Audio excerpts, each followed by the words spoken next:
என் தாசனாகிய யோபு. கர்த்தர் சாத்தானை நோக்கி, என் தாசனாகிய யோபுவின் மேல் கவனம் வைத்தாயோ? உத்தமனும் சன்மார்க்கனும் தேவனுக்கு பயந்து பொல்லாப்புக்கு விலகுகிறவனுமாகிய அவனைப் போல் பூமியில் ஒருவனும் இல்லை என்றார். யோபு 1:8 ஒரு குற்றமும் செய்யாதிருந்தும் நான் ஆசீர்வதித்து பாதுகாத்து பராமரித்ததற்காகவே சத்துருவின் சோதனையை சந்தித்த என் தாசனாகிய யோபு.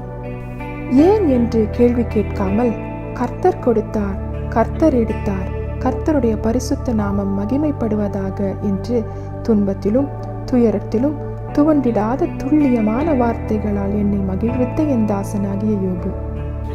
கர்த்தரிடத்தில் நன்மையை பெற்ற நாம் தீமையையும் பெற வேண்டாமோ என்று தன் தெளிவான தீர்மானத்தினால் தீட்டுப்படாமல் தன் மனைவிக்கு முன்பதாக எனக்காய் தீபமாய் எரிந்த யோபு. தன் நண்பர்கள் தன்னை தவறாக புரிந்து கொண்ட போதிலும் தேவனை தவறாக புரிந்து கொள்ள கூடாதென்று ஞானமாய் தன் நாவை திறந்த என் யோபு. தன் பிள்ளைகள் பாவம் செய்திருப்பார்களோ இல்லையோ என்று தெரியாத போதும் கூட என் மன்னிப்பை அவர்களுக்கு பெற்றுத்தரும் உத்தரவாதத்தோடு பாவத்திற்கு பரிகாரமாய் பலி செலுத்தி பரிசுத்தப்படுத்திய என் யோபு.